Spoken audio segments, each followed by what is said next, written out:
le Fonds africain d'appui à la coopération décentralisée internationale de collectivités territoriales.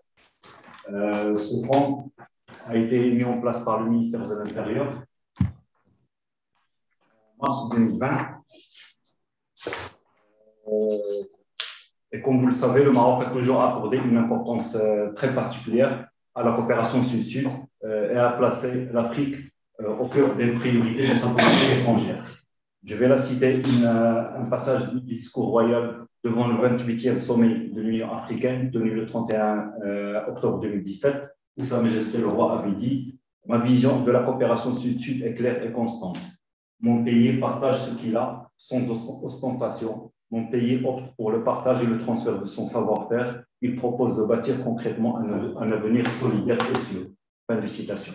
C'est dans cette optique-là et dans un engagement soutenu et d'une volonté renouvelée de faire la différence que le ministère de l'Intérieur, par le biais de la Direction générale des collectivités territoriales, a mis en place ce qu'on appelle maintenant le Fonds africain d'appui à la coopération décentralisée internationale des collectivités territoriales pour permettre à ces dernières de suivre la politique de l'État en matière de développement et de la coopération sud-sud. Donc, quels sont les objectifs de ce fonds? Donc, ce fonds qui a été mis en place a pour principaux objectifs d'orienter la coopération décentralisée vers un partenariat stratégique avec les collectivités territoriales africaines, inscrire la coopération décentralisée dans la dynamique de la décentralisation et du développement local et du renforcement des capacités, traduire dans les projets et actions à mener à travers le renforcement des capacités et le transfert de savoir et savoir-faire, l'amélioration des conditions de vie des populations, et l'accès aux services essentiels de base, ainsi que la création de l'emploi. Inscrire la coopération décentralisée internationale dans la réalisation des objectifs de développement durable et favoriser la coopération dite triangulaire en mettant en œuvre une concertation entre les collectivités territoriales du Sud et les partenaires de la coopération décentralisée internationale. Quels sont les acteurs de ce fonds? Nous avons trois acteurs principaux. Il y a d'abord la Direction générale de collectivités territoriales relevant du ministère de l'Intérieur, qui est le gestionnaire du fonds.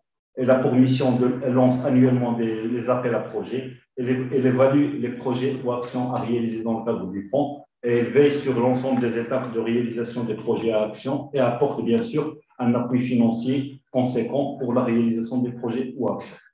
Le deuxième acteur, c'est la collectivité territoriale marocaine, qui est la collectivité pivot. Cette collectivité co-établit le cadre de partenariat en recherchant des partenaires africains, contribue au financement du projet, fournit l'expertise technique nécessaire et s'assure que les activités menées sont cohérentes avec les objectifs tracés initialement.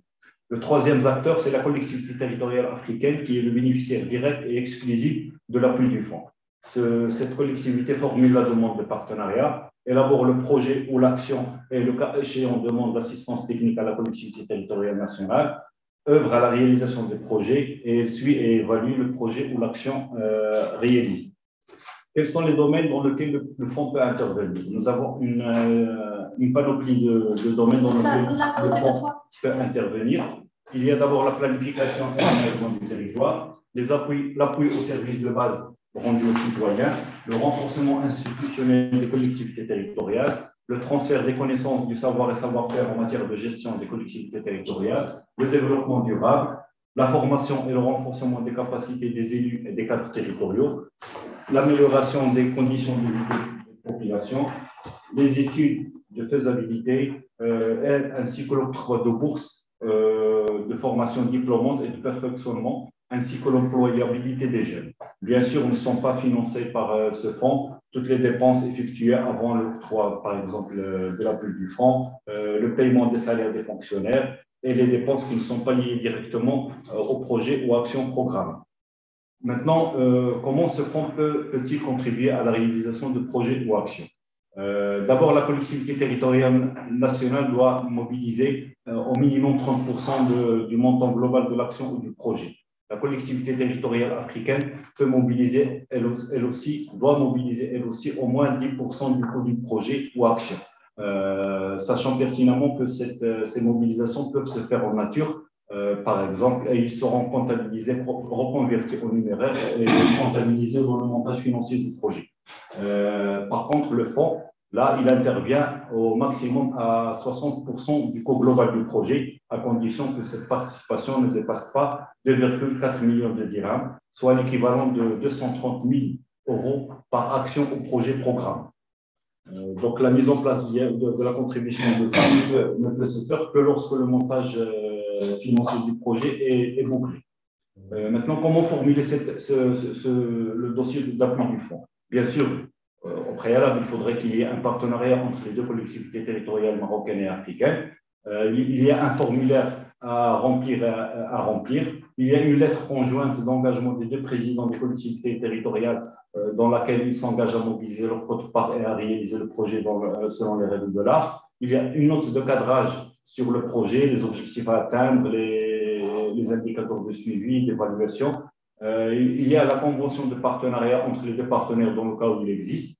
Un rapport succinct sur l'expérience de la collectivité territoriale marocaine en matière de coopération décentralisée. Et dans le cas où il y aurait une coopération triangulaire, une attestation de l'agence de coopération, de l'acteur de coopération internationale dans laquelle il s'engage à mobiliser sa quote-part. Nous avons lancé le premier appel à projet au titre de 2020, en mars 2020, et cet appel à projet a donné les résultats ci-après. Il y a 14 collectivités territoriales africaines qui ont déjà bénéficié de l'appui du fonds au titre de l'année 2020. On y trouve la région de Saint-Pedro de la Côte d'Ivoire, la région de Tombouctou du Mali, la région des Grands Ponts de la Côte d'Ivoire, la région des Hauts-Bassins du Burkina Faso, la région de Nouakchott de la Mauritanie, la commune de Cotonou du Bénin, le département de Kaolack du Sénégal, la commune de Yaoundé du Cameroun, la municipalité de Dakar du Sénégal. D'ailleurs, hier, il y a eu un exposé détaillé sur le projet qui lie la commune de Dakar et la ville de Rabat. Il y a l'arrondissement de Bobo-Dioulasso de Burkina Faso, la ville de Rufisque du Sénégal, la commune d'Abomey-Calavi du Bénin, la commune de Bobo-Dioulasso du Burkina Faso et la commune d'Abobo de la Côte d'Ivoire. La contribution du fonds au titre de 2020 s'élève à 16,27 millions de dirhams, soit presque 1 milliard de francs CFA.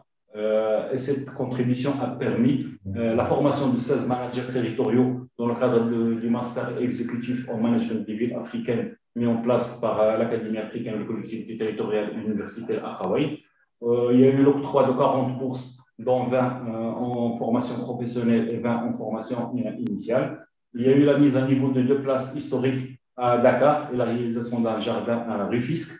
Il y a eu la mise en place d'une plateforme digitale pour encourager l'entrepreneuriat entre la région de l'Oriental et la ville de Kaolack. Il y a eu le transfert de savoir-faire pour la mise en place d'agences urbaines au niveau de 4 grandes villes africaines. Il y a eu la formation de 100 femmes dans la gestion des coopératives, ainsi que l'amélioration du réseau d'assainissement liquide et de la collecte des déchets ménagers dans 3 collectivités territoriales africaines. Tels sont, mesdames et messieurs, les résultats du premier appel à projet qui a été lancé en 2020 et je suis à votre disposition pour toute question ou interrogation jugée utile. Et merci beaucoup.